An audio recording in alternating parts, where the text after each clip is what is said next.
Bonjour à tous, je m'appelle Jérémy Bourdon, je suis président et cofondateur d'Edera Technologies. Alors Edera Technologies est un éditeur de logiciels. Nous sommes focalisés sur le secteur du Cloud Management Platform.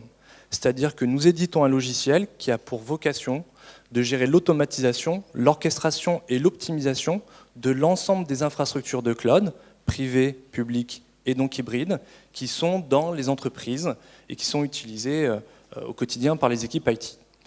Donc nos clients sont des grandes entreprises, des grandes PME, qui se focalisent sur des nouvelles technologies, notamment OpenStack, sur lequel nous sommes extrêmement actifs depuis 3 ans sur ce projet open source dont je reparlerai un petit peu à la fin.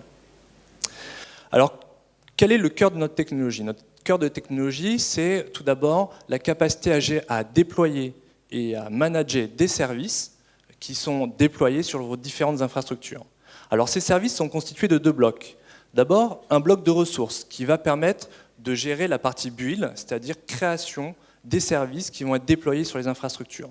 Et donc ça va être un ensemble d'éléments réseau, de virtualisation, de stockage, de serveurs, d'OS et jusqu'au middleware qui vont être définis de manière uniforme puis déployés. Et associé à ces ressources, on va associer des comportements qui, eux, vont pouvoir piloter la phase de run des services qui sont déployés. Et donc on va définir des comportements de disponibilité, de metering, donc des éléments que nous allons mesurer pour pouvoir remonter ensuite dans la facturation ou le chargeback du système, des éléments d'optimisation d'infrastructure, des éléments de guérison, de scalabilité et d'alerting.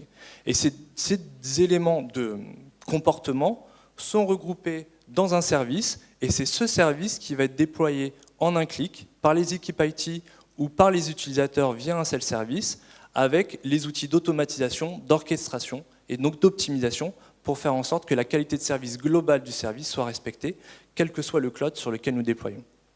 Et donc, quel que soit le cloud, notre solution est déployée dans l'infrastructure de notre client, on-premise, et va pouvoir s'interconnecter sur différentes solutions de private cloud ou d'infrastructures qui sont déployées. Donc, on va pouvoir gérer du bare metal, pour faire des déploiements directement sur les serveurs, s'interconnecter sur le vCenter de VMware, sur une infrastructure OpenStack et très bientôt sur le système de virtualisation de Microsoft.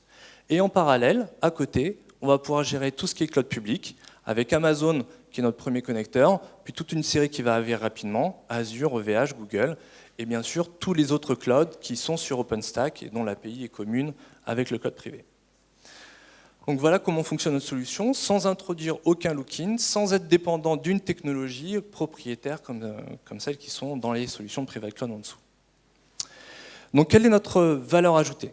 Donc tout d'abord, l'objectif c'est de faciliter les déploiements pour l'ensemble des équipes, IT ou end-user, grâce à un self-service, et de gérer avec un seul outil l'ensemble des déploiements sur quelles que soient les solutions intégrées. Donc on se rend compte sur un cas d'usage d'un client sur lequel nous déployons, c'est qu'ils ont plusieurs solutions de cloud privé.